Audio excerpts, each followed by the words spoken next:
The handcuffs clicked shut around the wrists of a man who could have ended Agent Brennan Kowalski's career with a single phone call. "You picked the wrong diner to play tough guy in," the cocky young FBI agent sneered, shoving Angelo Falcone's face against the cold steel counter of the Copper Kettle, never once glancing at the massive black Neapolitan Mastiff sitting 4 feet away. Nero didn't bark. He didn't growl. The enormous dog simply stared at the back kitchen door, frozen like a carved statue, every muscle coiled beneath that midnight coat. To Brennan, the quiet man in the plain dark coat looked like a drifter who'd wandered in off a Brooklyn street, just another nobody to push around for the cameras.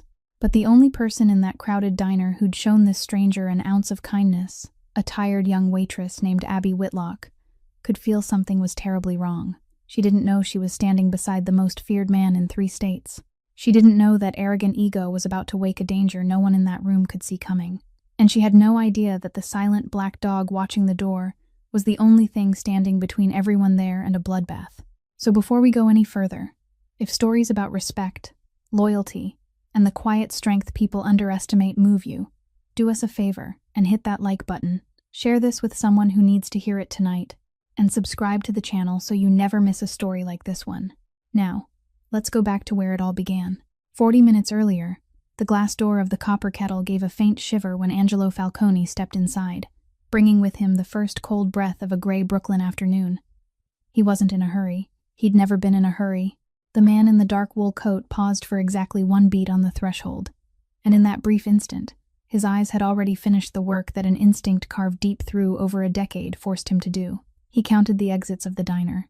2 of them, one in front, one leading through the kitchen into the alley out back. He marked the position of every person, every table, every empty space between the rows of chairs. He noticed the man sitting alone at the counter, stirring his coffee far too long without drinking it. He noticed the young couple laughing carelessly beside the window. He noticed the waiter wiping glasses with a bored expression. All of it took less than 3 seconds. To Angelo, a room was never only a room. It was a chessboard, and he was always the man who made the final move. Beside him, close to his left heel, the black Neapolitan Mastiff named Nero moved like a shadow carved from stone. The dog weighed almost 130 pounds, loose folds of skin layered around its powerful neck, its dark eyes gliding silently over the room in the same rhythm as its master's. People often said animals resembled their owners, but between Angelo and Nero, it was more than that. They were 2 pieces of the same silence. A few diners looked up. A woman sitting near the aisle quietly pulled her purse closer to herself, her eyes flicking toward the dog, then toward the man, before she quickly lowered her gaze to her plate, as though she'd just touched something dangerous. 2 middle-aged men at the corner table whispered to each other, one of them jerking his chin toward Angelo, his lips moving around something Angelo didn't need to hear in order to guess. A homeless man. A thug. The kind of person who shouldn't be here. Angelo had grown so used to those looks that they no longer reached him. People always judged a man by the fabric he wore, by the shoes on his feet, and forgot that the most dangerous men were often the ones who didn't bother showing off. He hadn't come here to be welcomed. He'd come for another reason, one buried deep beneath the calm surface of his face, a name that hadn't let him sleep for 3 nights. Someone had arranged to meet someone else in this shabby little cafe, at this exact hour, and Angelo needed to see with his own eyes who that person was. He chose a table in the farthest corner, where the old brick wall guarded his back and the whole room spread out in front of him. It was the seat of a man who never allowed the world to stand behind him. He pulled out the chair and sat down slowly, and with a nearly invisible movement of his hand, he gave a signal. Nero immediately lay down beneath the table, neat and silent, its massive head resting on its front paws, but its eyes didn't close. The dog didn't sleep. The dog never truly rested while on duty. Angelo removed his leather gloves, placed them carefully on the tabletop, then sat with his back straight, his hands clasped together, and began to wait. The clink of knives and forks against plates, the low murmur of laughter and conversation, the smell of burnt coffee and frying grease mingling in the warm air of the cafe, all of it passed over him like water running over stone. He sat there, motionless amid the ordinary noise of daily life, a frightening point of stillness that no one in the cafe recognized. And while the whole room went on living its small life, Angelo's gaze slowly turned toward the door leading to the back kitchen, where, in only a little while, everything would begin to change. She came toward him from behind the counter with a coffee pot in her hand, and unlike anyone else in the cafe, she didn't hesitate when she approached the corner table. Abby Whitlock was 27 years old, her brown hair hastily tied back at the nape of her neck, her apron faded from too many washings, and her eyes carrying the kind of exhaustion that belonged to someone who worked beyond what her body could bear. But when she looked down at the quiet man in the corner, there was no wariness in her eyes, no contemptuous curl of the mouth like the ones the others had thrown at him. She saw only a customer, a human being. She tilted the coffee pot and filled the ceramic mug in front of him with a practiced motion, the steam rising between them. "Hot coffee," she said softly, her voice warm, as though she were speaking to an old acquaintance, rather than a stranger the whole room had chosen to keep at a distance. Then her gaze caught the enormous black shadow lying still beneath the table, and instead of stepping back the way most people would have, the corner of her mouth curved into a genuine smile. "Oh my God, he's beautiful," Abby whispered, bending down slightly while still keeping a respectful distance, not rudely reaching out her hand. "I've never seen a dog this big who's this well behaved. He stays so still, just like a gentleman." Nero lifted his eyes slightly toward her, his ears giving the faintest twitch, and strangely, the dog that was usually wary of everything didn't tense. Angelo noticed it at once. Nero didn't trust people, almost never, and yet he let this girl come that close without a single muscle tightening. Animals possessed an instinct human beings had lost long ago. They could scent sincerity as sharply as they could scent danger. Angelo raised his head, and for the first time since stepping into the cafe, his eyes truly settled on a face. His eyes, the ones so many men had once called as cold as a lake frozen in the heart of winter, met her tired but warm brown eyes. "Thank you," he said. Only 2 words, low and quiet, but it was more than he'd said to anyone in many days. Abby nodded, and was about to say something else when a sharp voice cut across from the counter. "Whitlock, there are 3 tables still waiting."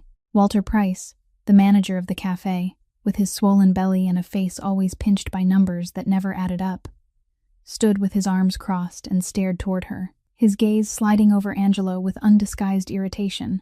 "Don't waste your time," he muttered to her when she passed by, low enough to pretend he was being discreet, but loud enough for Angelo to hear. "That kind of customer won't tip you a single cent, and why the hell did you let him bring that monster in here?" Abby stopped for one beat, her lips pressing together, but she didn't answer. She was far too used to swallowing words like that down her throat, because talking back to Walter meant losing a shift, and she couldn't afford to lose even 1 hour's pay. She only glanced at Angelo once more, as though apologizing on behalf of the other man's rudeness, then hurried away with the coffee pot in her hand. Angelo watched her disappear among the rows of tables, and something very faint, very vague, stirred behind the ice inside his chest, a feeling he'd long ago believed he'd forgotten how to name. He didn't allow it to linger. He lowered his eyes to the steaming cup of coffee and pulled his attention back to the door behind the kitchen. But in a diner full of judging eyes, he had just realized that there was exactly one person who'd looked at him as though he were human, and that, though he didn't yet know it, would change everything. Behind the counter, Abby set the coffee pot down and stole a glance at the clock on the wall, its hands telling her she'd been standing on these feet for nearly 10 hours straight. This was her second shift of the day, the shift she'd begged Walter to let her take, even though he'd grumbled that the cafe didn't need extra help, because every additional hour meant a few dozen more dollars, and a few dozen dollars right now was worth more to her than gold. She quietly lifted one foot and rolled her ankle to ease the numbness. Her white sneakers now turned a dingy gray, the sole on the left side worn so thin that she could feel every crack in the cement floor through the flimsy lining. She'd meant to buy a new pair 3 months ago, but every time she picked up the money, another bill rose in her mind, and the shoes were always the thing pushed to the very end. She was wiping her hands on her apron when the phone in her pocket vibrated, 1 beat, then 2, and her heart tightened by reflex before she even had time to look at the screen. Mount Sinai Hospital. She hurried through the side door into the narrow hallway leading down to the storage room, pressed the phone to her ear, and tried to keep her voice calm, though her hand was already trembling. "Hello. Yes, this is Margaret Whitlock's daughter." On the other end was a nurse's voice, gentle but carrying the kind of caution Abby had learned to fear over the past several months. They discussed the results of the latest round of chemotherapy, explaining how the tumor hadn't shrunk the way they'd hoped, while mentioning another expensive treatment plan that her mother's insurance wouldn't fully cover, and reminding her of the outstanding hospital balance the billing office wanted her to arrange soon. Every word fell like another stone pressing down on her chest.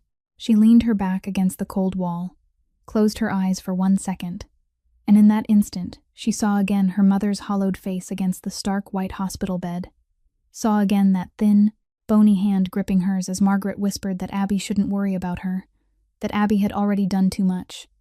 But how could she not worry? Her father had left before she was even old enough to remember his face, and throughout all 27 years of her life, Margaret had been the only one who stayed, the one who worked 3 jobs at once so Abby could go to school, the one who went hungry so Abby could have new shoes every back-to-school season.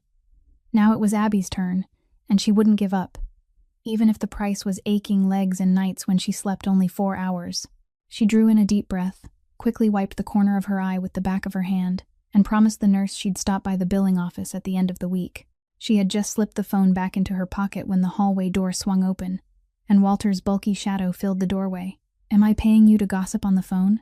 he snapped, his face flushed red. "Table number 4 has called for you twice, and that shabby man with the dog out there is still taking up a table without ordering anything else." Abby lowered her head. "I'm sorry, Walter. It was a family matter. I'll be right out. A family matter," Walter mimicked in a sour voice. "Everybody's got family matters. You want to keep this job, then do it properly. There are a dozen people out there waiting to take your place." She didn't answer. She only clenched both hands beneath her apron until her fingernails dug into her skin, then nodded and stepped back into the dining room. She knew he was right about one thing, that there were a dozen people ready to replace her, and that was exactly why she had no right to collapse. She forced out a smile, straightened her apron, and walked toward table number 4 with the stride of a woman who'd learned how to hide every wound behind a bright face. No one in the cafe knew that the girl pouring their coffee and clearing their plates with that gentle smile was carrying an entire world on her narrow shoulders, a world on the verge of falling apart. But one person had noticed. From the table in the corner, Angelo Falcone's cold eyes had been quietly following her the entire time, and he had heard far more than she imagined. At the table set against the window, 3 men had been sitting for quite a while, their faces flushed red after several bottles of beer in the middle of the day, their voices growing louder and louder in the way of men who thought the whole world was supposed to listen to them. One of them, the one in the plaid shirt with the top 2 buttons undone, jerked his chin toward the corner of the cafe where Angelo was sitting, and tossed out a remark loud enough for half the room to hear. "Look at that stranger over there. Does he think this place is some shelter for street trash?" The man beside him burst out laughing, then added that the huge black monster under the table looked like it had crawled out of some garbage dump, and who knew if it was rabid, who would dare go near it. The third man, the biggest of them, raised his beer bottle as though toasting his own joke, then said the place had really gone downhill lately, letting unwashed types and stray dogs sit with decent customers. Their laughter rang crudely through the cafe, and several other diners lowered their faces and pretended not to hear, because no one wanted to get involved. Angelo didn't look up. He remained seated there, both hands clasped around the cup that had already gone cold, his face still as water without a single ripple. To a man who had stood among real enemies, men who carried guns and knives instead of beer bottles and words, these 3 drunks were no different from flies buzzing in the air. He didn't need to prove anything to them. But beneath the table, Nero lifted his head slightly, his ears twitching, and Angelo only had to lower his palm a couple of inches for the dog to lie still again. Just then, Abby walked past with a tray of food in her hands, and she had heard everything.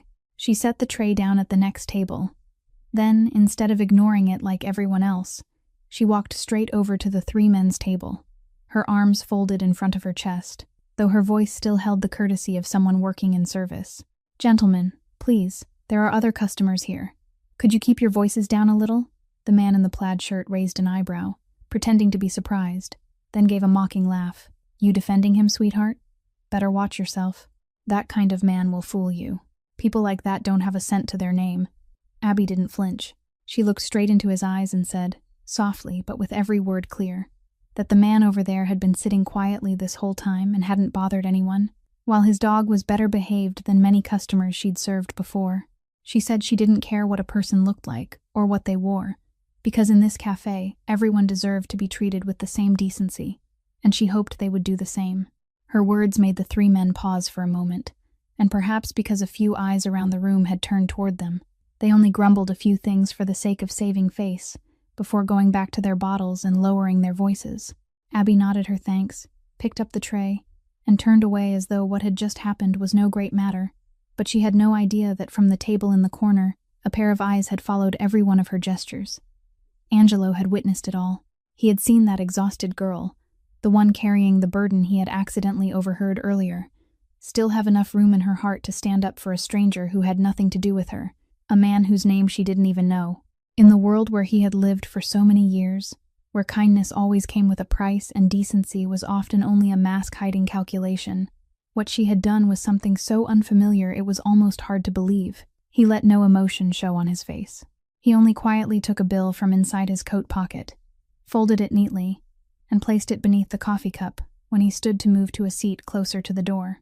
It was a $100 bill, worth many times more than the meal he had ordered, not to show off, and not to grant charity, but simply because it was the only way a man like him knew how to say that he had seen her, that he had seen the thing everyone else in this cafe had blindly chosen to overlook. Angelo had just sat down at the new table closer to the door, where it gave him a clearer view of the back of the cafe, when he felt the change before his eyes could confirm it.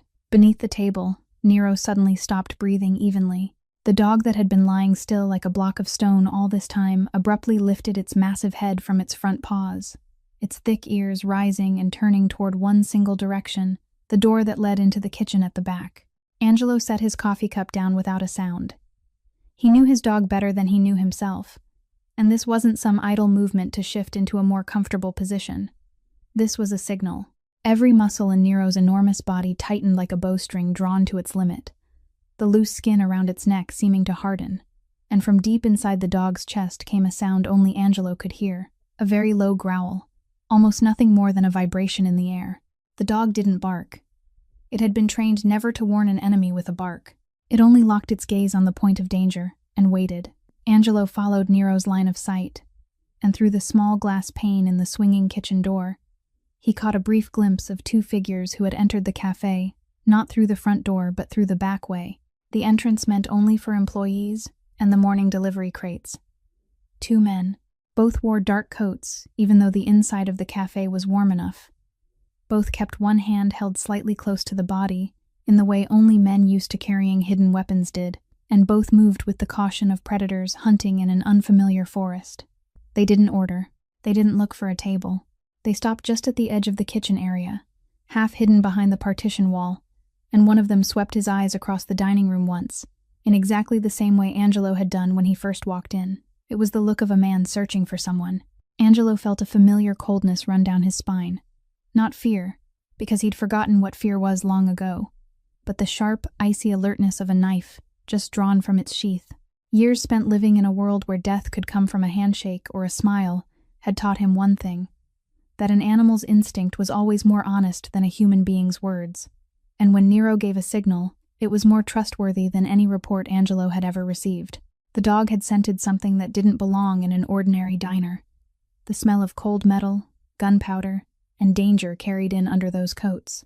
Angelo lowered his hand beneath the table, pressed his palm against the back of Nero's neck, and the dog understood at once. The growl went silent, but its body didn't relax at all, its dark eyes still fixed on the two shadows near the kitchen door. "Stay still," Angelo ordered silently, barely moving his lips. He needed time. He needed to watch. He couldn't make a reckless move in a room full of innocent civilians. Couldn't turn this small cafe into a battlefield over an instinct that hadn't yet been confirmed.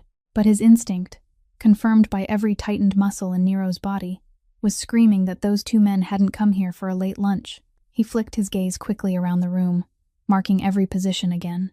The young couple was still laughing by the window, unaware of anything. The three drunks, their voices now lowered, were still hunched over their bottles. Abby was standing at the register, head bent as she counted change with a tired expression. All of them were living inside an ordinary afternoon, not one of them sensing the invisible wire of tension that had just been stretched across the room. Only Angelo, and the silent dog beneath his table, knew that the warm air scented with coffee had changed forever, and that the final peaceful moments of the copper kettle were counting down. When the first man stepped fully out of the shadow at the edge of the kitchen to sweep his gaze around the room, the cafe's yellowed light fell across his face, and Angelo recognized him at once. The faint scar running down his left cheekbone, the way he tilted his head to one side while observing, the slight limp in his right leg, All those details came together into a name Angelo had seen in photographs, a face belonging to the innermost circle of Vittorio, the man he called uncle. This was Vittorio's man. There was no doubt left. For 3 nights now, ever since a scrap of information had been whispered into his ear through a source that had cost him dearly to obtain, Angelo had suspected that a meeting would take place in this small, nameless cafe, an exchange that, if completed, would rip apart the empire he had spent years building from within. He hadn't come here to act, but to see with his own eyes who the traitor was shaking hands with. He needed to know how far the line ran, needed to trace it back to the true head behind it, needed every piece before he struck. And now one piece had just walked into his sight. But along with that confirmation came another cold truth slamming into his awareness. If Vittorio's men were here, it meant the traitor knew, or at least suspected, that Angelo would come.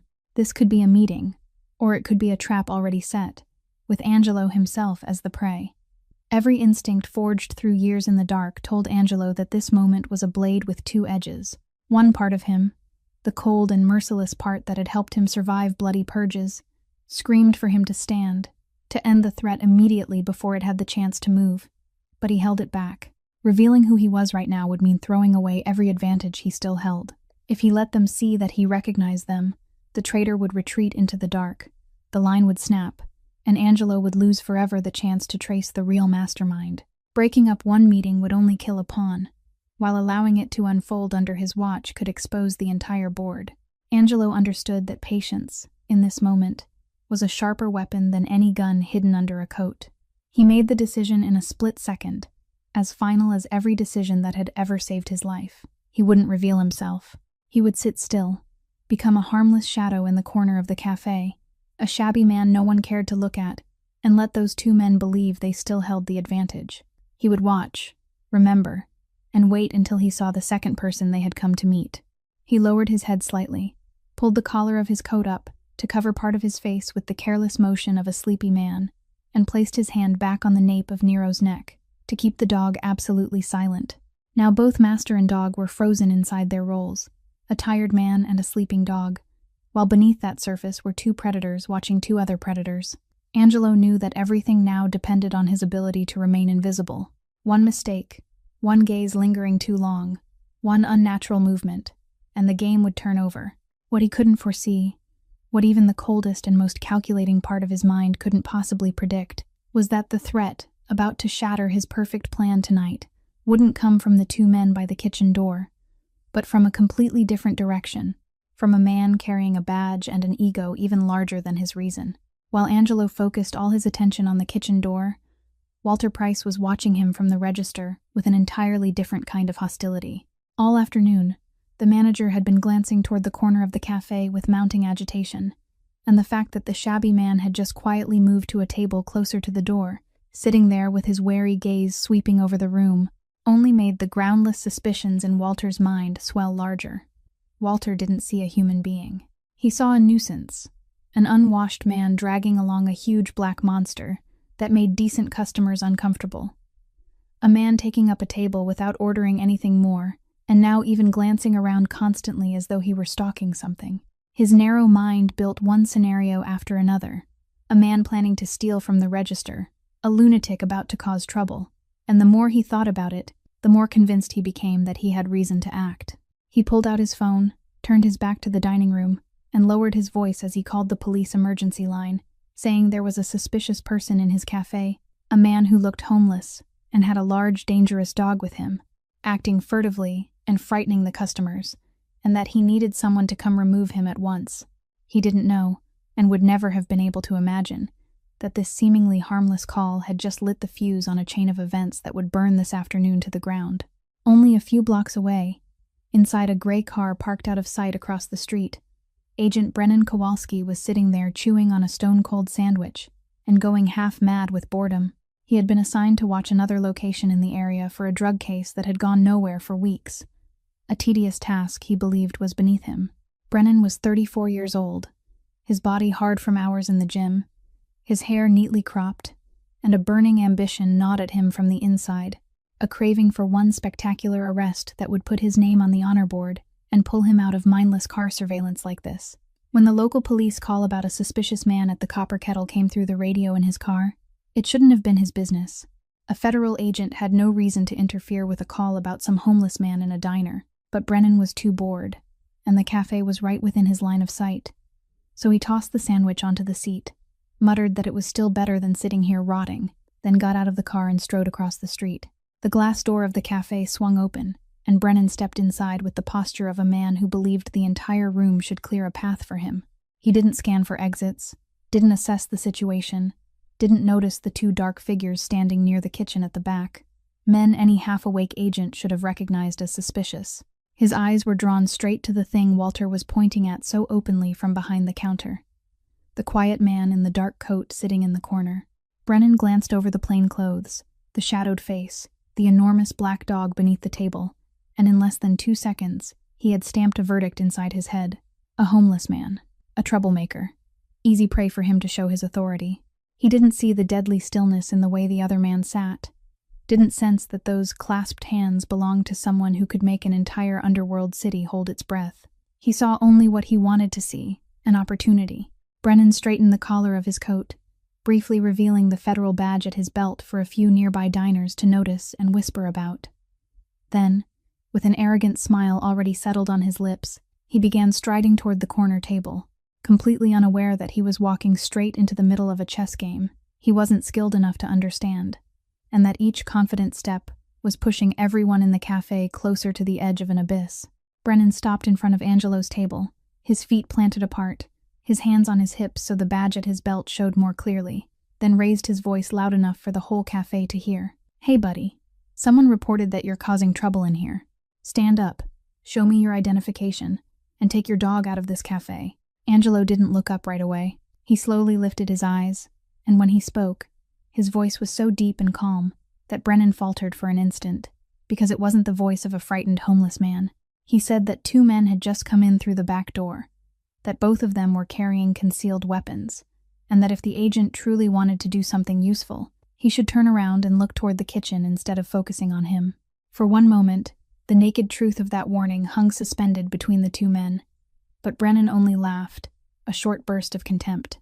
He glanced over his shoulder toward the kitchen in a careless way, not bothering to look closely, then turned back with his mocking smile even wider. 2 gunmen in the kitchen. Huh, he mimicked, nodding as though he'd just heard a bad joke. Let me guess. Next you're going to tell me aliens parked outside too. Listen, buddy. I've met 100 men like you, the kind who knock back a few drinks and start thinking the whole world is plotting against them. Now cut the act, and do what I said. Angelo didn't argue further.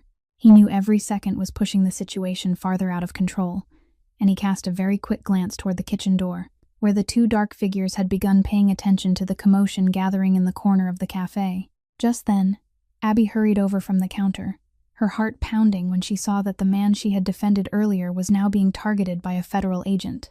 She stepped between them, her voice still polite but firm. "Sir, I work here, and I can promise you he's been sitting quietly this whole time. He hasn't caused trouble with anyone. Maybe there's been some kind of misunderstanding." Brennan snapped his head toward her, irritation plain on his face because a waitress had dared interrupt his display of authority. "Step aside," he growled. "This is federal business. It has nothing to do with you." But Abby didn't step back. She said she was only telling the truth, that this man hadn't done anything wrong, and that dragging someone out in front of the whole cafe just because of how they looked wasn't right. Her words made Brennan's face darken. He wasn't used to being challenged, especially not in front of a watching crowd, and his wounded ego immediately turned into aggression. He pointed a finger straight at Abby's face and said that if she obstructed a federal agent in the performance of his duty one more time, he would handcuff her for obstruction right here. The threat made Abby's face go pale, but her eyes still didn't leave his, and in the very moment when she was being cornered, a low, heavy sound rumbled from beneath the table. Nero had stood up. The huge black dog slowly moved out, placing its massive body between Abby and the agent. Its dark eyes locked on Brennan, and from its throat came a low, long, primitive growl, the kind of sound that made everyone around them instinctively take a step back. Brennan startled, and his hand dropped by reflex to touch the grip of the gun at his hip. In that moment, 3 dangers overlapped in the same cramped space. The 2 armed men by the kitchen door now watching tensely, an arrogant agent with his hand on his gun, and a dog ready to lunge in protection. Angelo immediately lowered one hand, his palm open in a discreet gesture, and quietly gave a command only Nero understood. The dog stopped growling, but it didn't relax. Angelo looked up at Brennan, his voice still calm enough to chill the blood, and said not to drag her into this, that he would cooperate. But the agent was making a mistake far greater than anything he could imagine. Brennan, now red-faced because a dog had made him flinch in front of everyone, could no longer hear anything beyond the roar of his injured pride. Humiliated in front of the entire cafe by a dog, Brennan was determined to take back control in the roughest way possible. He pulled a pair of handcuffs from his belt, the metal clinking against itself, and ordered Angelo to stand up, face the counter, and put both hands behind his back. Angelo looked at him for a moment, and in that instant, an entire world of choices raced through his mind with the speed of a bullet. He knew exactly what he could do. He knew the distance between his hand and the agent's wrist, knew he could lock the joint, strip the gun away, and pin him to the floor before the man even understood what was happening. Quick and clean enough that the whole cafe wouldn't have had time to draw a breath, but he didn't do it. Resisting a federal agent would turn him from an invisible shadow into the center of every camera, every report, every investigation. And more importantly, it would make the two men by the kitchen door grow wary and vanish into the night with the only clue leading to the traitor. A struggle here would destroy everything he had paid so dearly to obtain, so he did the hardest thing a man like him could do. He chose stillness. He stood slowly, let both arms hang at his sides, and turned to face the worn wooden counter. True strength, he had learned long ago, didn't lie in striking back at every blow, but in the ability to hold back the storm inside, when the whole world was waiting for you to explode. Brennan grabbed his shoulder and shoved him hard down against the counter, with far more force than necessary, clearly wanting to show the crowd who was in control. The edge of the wooden counter drove into Angelo's chest, cold and hard, but he didn't grimace, didn't make a single sound of protest. He let his body go loose under the agent's hand, like a stone accepting the current flowing over it without shifting at all. Brennan pulled both his wrists behind him, and the steel cuffs closed around them with a dry click, then a second click, the metal biting into flesh. To the breathless crowd inside the cafe, the sight looked like a federal agent had just subdued a dangerous man. But to Angelo alone, every second pinned against that counter was an exercise in restraint that very few people in this world could have endured.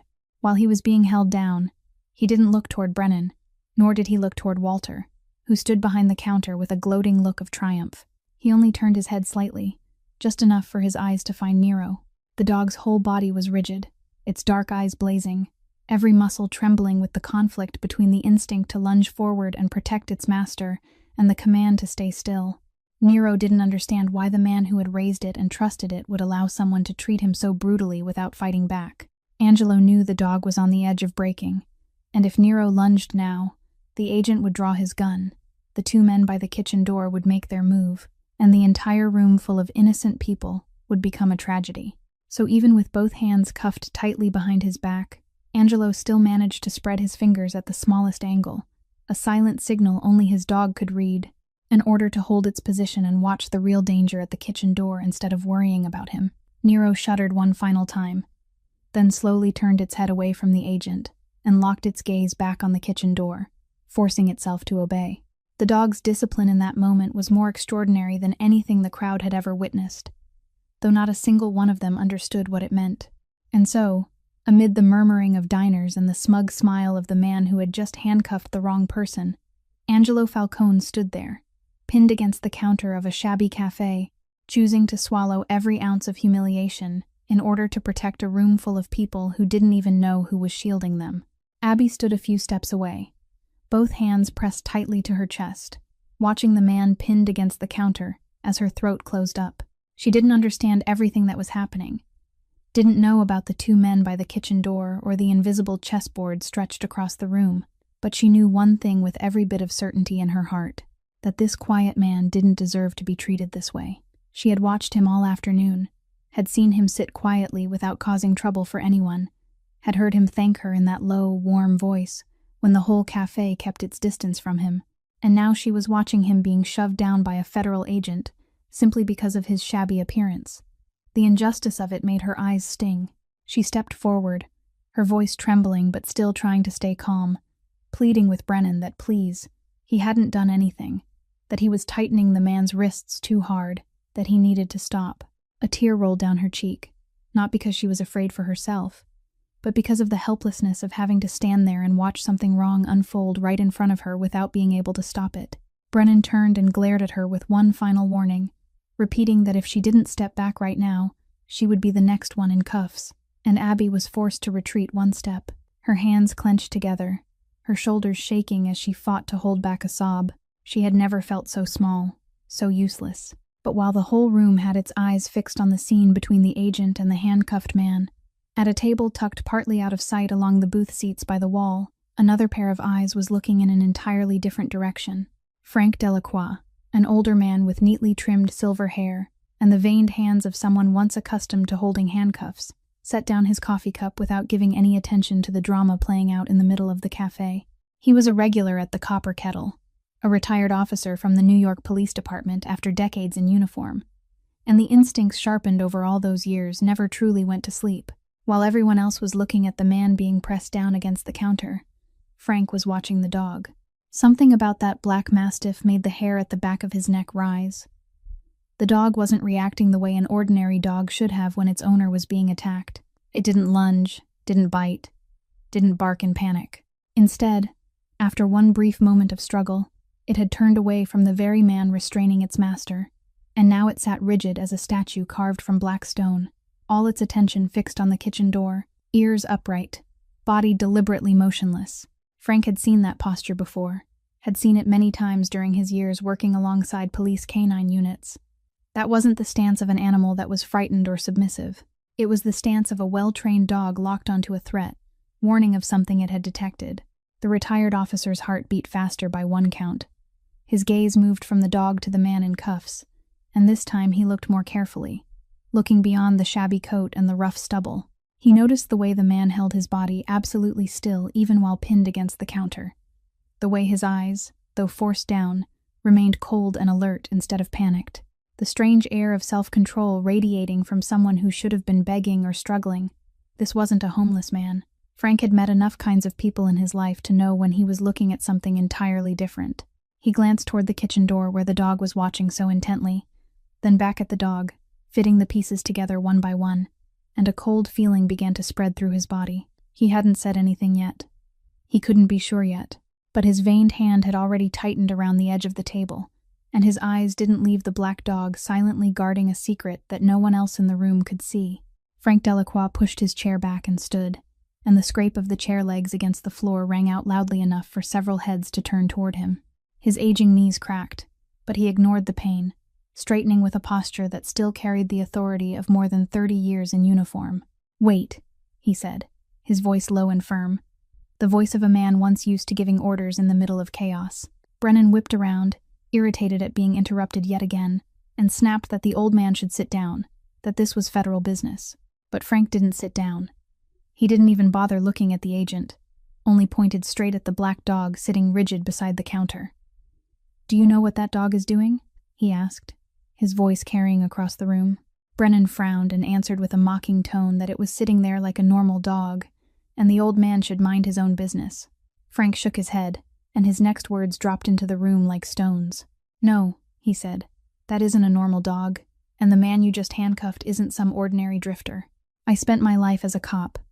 I worked with canine units, and I know that posture. That dog is locked onto a threat. It has scented something dangerous in this room, and it's been warning us this whole time. The only problem is that none of you have bothered to look."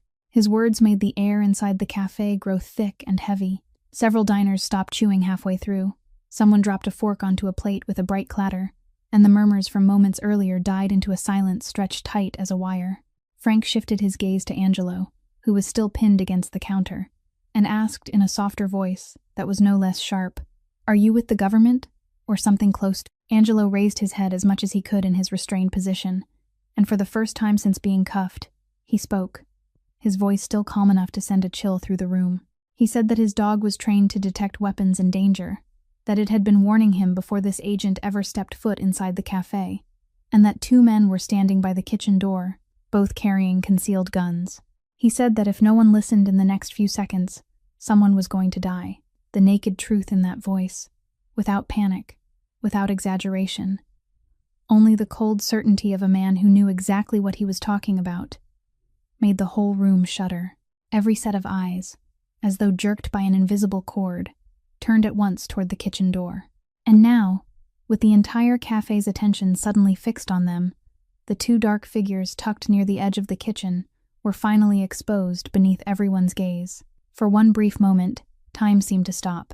The two men's faces changed color as they realized their camouflage had just been ripped away, that they were no longer invisible observers, but the center of every eye in the room. Brennan, for the first time, felt a cold thread of doubt slip through his blind confidence. He looked toward the kitchen door, then back at the handcuffed man beneath his grip, and his stomach tightened with the terrible feeling of someone who had just realized he might have made a catastrophic mistake. Abby stood frozen, her breath trapped in her chest. Walter went pale behind the counter. And in that fragile moment when the entire room hung suspended between disbelief and horror, when everything balanced on the head of a thread about to snap, one of the two men by the kitchen door suddenly reached inside his coat. The man's hand slipped inside his coat and came out with a black handgun, and in that horrifying instant, everything shattered at once. Angelo shouted a single word, sharp and absolute, "Nero," and the name cracked through the room like a whip. The black dog, which had been strung tight as a drawn bow all this time, exploded out of its frozen posture, with a force so immense that even the people nearest to it were left stunned. 130 pounds of solid black muscle launched forward like a bullet fired from a barrel, crossing the tiled floor in the blink of an eye. The gunman hadn't even managed to raise the weapon level, hadn't even had time to lock onto a target, when Nero's full, massive weight slammed straight into him. The gun went off with a deafening crack, but the bullet, knocked off course by the dog's impact, buried itself in the ceiling and sent plaster raining down. In that exact second, the blast left Abby paralyzed with shock, struggling to comprehend the sudden erupting madness. Nero didn't just stop the gunman. His immense weight dragged the threat into the open floor, keeping the remaining armed assailant clear from the fleeing bystanders. The whole room erupted into pure pandemonium. Screams tore through the air. Chairs and tables crashed over as customers dove to the floor searching for cover, and someone knocked over an entire tray of glasses, sending shards flying in every direction. The gunman went down hard on his back beneath Nero's weight, and the pistol flew from his hand and skidded across the tile. The dog pinned him there, its jaws clamped around the wrist that had held the weapon with controlled force, not tearing, not biting wildly, but holding fast like a steel vise exactly as it had been trained to do. The second man, seeing his partner subdued, frantically reached for his own weapon, but in the middle of that chaos, another body lunged at him. Angelo, even with both hands still cuffed tightly behind his back, had surged up from the counter the moment Nero moved. He couldn't use his hands, but his whole body was a weapon forged over years of brutal experience. He twisted, threw all his weight and momentum forward, and slammed his shoulder into the second man's chest, so hard that the man staggered backward into the kitchen wall, then followed with a brutal knee strike that doubled him over, and the gun he hadn't even managed to draw yet fell clattering to the floor. It all happened in just a few short seconds, so fast that Brennan, the arrogant agent who only moments earlier had held absolute control over the room, could do nothing but stand rooted in place, one hand resting on the grip of his own gun, and still unable to draw it. He was paralyzed, caught in the sudden stampede of terrified diners who shoved past him, blocking his draw. The entire confident worldview he had built for himself over the past 10 minutes collapsed in ruins right before his eyes. The man he had called a drunken homeless bum, the man he had mocked for warning him about 2 gunmen, was now taking down an armed threat with his hands cuffed behind his back, while the dog he had dismissed had just saved the life of a young woman, and very likely his own as well. The truth Frank had spoken, the truth Brennan had brushed aside with all the force of his arrogance, had just been proven in the most merciless way possible, right in front of him. The cries, the stampede of people rushing for the front door, the soft scatter of ceiling plaster still drifting down over the scene, all of it wrapped the cafe in a level of chaos no one there had ever seen before. And in the middle of it all, Abby was still standing there, trembling, her eyes wide as she stared at the black dog that had just thrown its own body in front of a bullet for her, still unable to believe that she was somehow still breathing. She didn't know that the nightmare of this afternoon was nowhere near over, and that the most dangerous person of all still hadn't revealed himself. Less than a minute later, the front and back doors of the cafe burst open almost at the same time, and a team of people in black windbreakers with the letters FBI printed boldly across their backs poured in, guns raised, their voices shouting firm commands for everyone to stay down. For the first instant, Brennan thought this was backup for him, but then he realized he didn't recognize these faces at all, and they moved with the coordination of a team that had been waiting outside for a long time, not one that had just been called in. Leading them was a woman in her early 40s, her posture straight and severe, her dark brown hair pinned neatly back, her sharp eyes sweeping across the room and taking in the entire situation with one look. Agent Diane Holloway. She directed her team to subdue the two men quickly and cleanly. The one pinned beneath Nero and the one Angelo had taken down were both cuffed and hauled to their feet, and then she walked straight toward Angelo. But instead of pointing a gun or shouting orders, Diane only looked at him for a moment, a look carrying something like unspoken understanding, then turned and ordered her people to remove his cuffs immediately. The order left Brennan stunned. He stammered and asked what she was doing, saying this man was the suspect he had just arrested. But Diane turned toward him with eyes as cold as ice. She asked who he was and what the hell he was doing here, and when Brennan faltered through his name and unit, her face darkened with anger. She told him, in a voice tight with restrained fury, that he had just nearly destroyed an operation her team had spent months building in silence. The two men, she explained briefly, were foot soldiers in a network the FBI had been watching for a long time, and the meeting at this diner was the link they had been waiting for in order to close the net.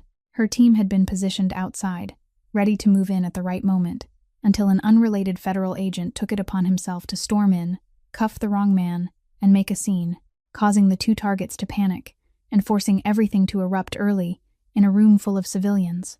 Brennan went pale, his mouth opening, but no words came out. Then came the part that stunned him most of all. Diane stepped beside Angelo, who had just been freed from the cuffs and was silently rubbing the red marks around his wrists, and she told him in a voice just loud enough for those nearby to hear that he shouldn't have come here by himself, that this was too dangerous. That sentence revealed a truth the entire room, and especially Brennan, could never have expected. The man they had taken for a homeless drifter wasn't an enemy of the FBI. Between him and Diane's team there existed a hidden connection, a quiet agreement known to only a very few people. Angelo answered her in a low, steady voice, saying that he needed to see the person behind it with his own eyes, that he couldn't trust anyone else with this when the traitor was inside his own house. Diane looked at him for a long moment, then gave a slight nod, a silent acknowledgement that she understood his reason, even if she didn't approve of his methods. Brennan stood there, stranded between two people speaking like allies on a chessboard he hadn't even known he was playing on. Every piece in his mind began fitting together into a picture that sent a chill down his spine. The warning about the two gunmen that he had laughed at was true. The dog he had dismissed had been right from the beginning. The man he had shoved against the counter and humiliated in front of a crowd wasn't ordinary at all, but a figure around whom an entire FBI operation had been turning. And he, with all his arrogance and blind pride, had almost turned everything into a disaster. But even after the first storm had settled for the moment, Angelo didn't relax, because the two men in custody were only pawns, and the man he had truly come here to face, the one pulling every string from the dark, still hadn't stepped into the light. Just then, a shadow shifted near the kitchen entryway, and a third figure stepped forward from the blind spot behind the partition wall, where he had been secretly watching the trap unfold. An older man, his salt and pepper hair neatly combed, wearing an expensive coat cut with careful precision, his face carrying the calm of someone long used to ordering other men to die in his place. Angelo went still, and for the first time all afternoon, something truly cracked behind his cold mask. Vittorio, the man he called Uncle, the man who had sat at the family dinner table throughout his childhood, the man behind this meeting, the man who had planted people inside his own house. The two of them looked at each other across the distance of the chaotic room, and in their eyes was an entire history no words could fully contain. Vittorio smiled, a faint and venomous smile, then said that his stubborn nephew had finally walked into the trap on his own. He said Angelo should have died with his little sister 9 years ago, and that letting him survive all these years was the only mistake Vittorio had ever made. Those words twisted like a knife into an old wound that had never healed. 9 years earlier, Angelo's sister had fallen in a purge he had always blamed on enemies from outside, and now, from the mouth of his own uncle, he finally learned the truth that the one who had ordered it wasn't an outsider, but his own blood. Anger surged through Angelo. so cold and sharp that it was no longer emotion, but something far more primitive. But Vittorio hadn't come here to talk. There was already a gun in his hand, and instead of aiming it at Angelo, he slowly turned the barrel in another direction, toward the waitress standing frozen nearby, the person he had coldly calculated he would use to force his nephew to his knees. He pulled the trigger. Everything happened in a fraction of a second. Angelo lunged, but he was too far away. Diane's agents had only just begun to turn, and Abby hadn't even had time to understand that she was the target. But one body made it in time. Nero, after releasing the first man to the agents, hadn't taken his eyes off the girl he had just saved, and when the trigger broke, the black dog hurled himself into the line of fire for the second time that afternoon. This time, there was no luck of a bullet going wild into the ceiling. The bullet struck the dog's body, and Nero collapsed onto the tile with a low, heavy whine, sliding all the way to Abby's feet. She screamed and dropped to her knees beside him, her trembling hands pressing against the black fur now spreading red. The agents immediately slammed Vittorio down and stripped the weapon from him before he could fire a second shot. But Angelo almost couldn't hear the shouting around him anymore. He sank to his knees beside Nero, and for the first time in all these years, the face of the man known as the most feared figure across 3 states broke apart. The dog lifted his dark eyes to him, eyes that remained loyal and calm, even as his breathing grew labored, his tail trying to give one weak wag when he recognized the familiar touch of his master's hand. Angelo pressed his hand over the wound, and his voice, the voice that had never trembled before the mouth of a gun or before death itself, now broke into urgent whispers calling the dog's name, telling him to hold on, telling him he wasn't allowed to leave him. Because in a whole world that had betrayed him, in an entire family where even his own blood could hold a gun and fire at him, the black dog lying there gasping beneath his hands was the only living being that had never betrayed him once. And now he was dying simply because he had done what he had always done, put his own body between danger and someone who needed protection. Vittorio was pinned hard to the floor by 2 agents, both hands twisted behind his back and locked in the cold click of steel cuffs. But he still held his head high with that familiar contemptuous smile, until Diane read him the long list of charges that would bury him behind bars for the rest of his life. Angelo didn't even bother looking at him again.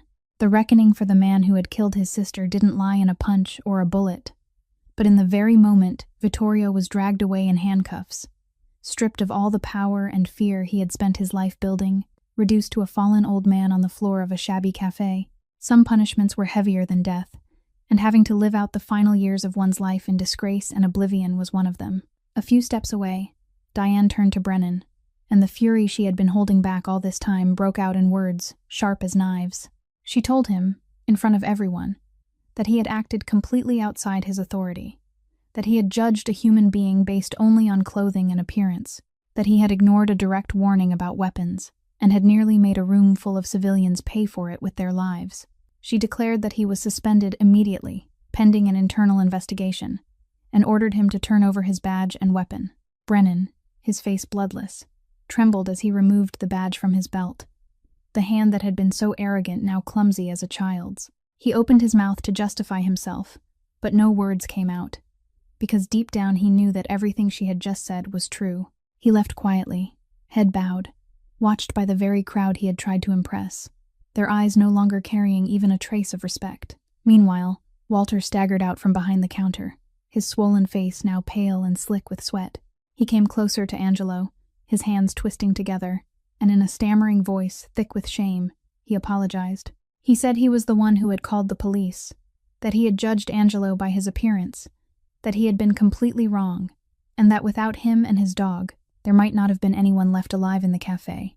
Angelo only glanced at him once, neither angry nor forgiving, and said quietly that next time he should see the human being before judging them. Then he turned away, because his whole mind had narrowed to one place only.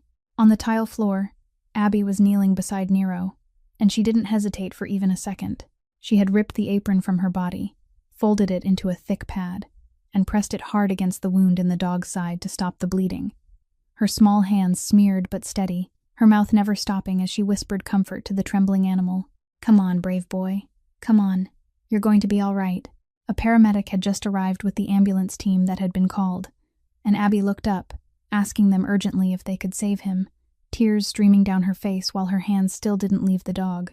And in that moment, When Angelo knelt on the other side of Nero's body and saw this girl, a stranger who owed him nothing, crying and fighting to hold on to his dog's life, as though Nero were the most precious creature in the world, something inside his chest, the thick ice that had been frozen solid for 9 years since the day his sister fell, cracked for the first time. He said nothing. He didn't know what to say. The man who always had an answer for every situation could only look at her hands pressed against his dog's wound, and for the first time in all those years, he felt something he had believed he had lost forever, the warmth of a kindness that asked for nothing in return. 3 days after that terrifying afternoon, Abby still returned to work as usual, because life didn't give her the luxury of stopping long enough to recover. But something was different. When she stopped by Mount Sinai Hospital that morning to visit her mother, the employee in the billing office called her in and told her, with a look of confusion mixed with surprise, that Margaret Whitlock's entire outstanding hospital balance had been paid in full, not a single cent missing.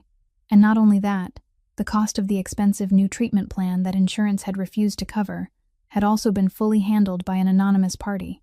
Abby stood frozen in the billing office, unable to believe what she was hearing, asking again and again whether there had been some mistake, who had paid it, but the employee only shook her head and said the person had requested to remain unnamed.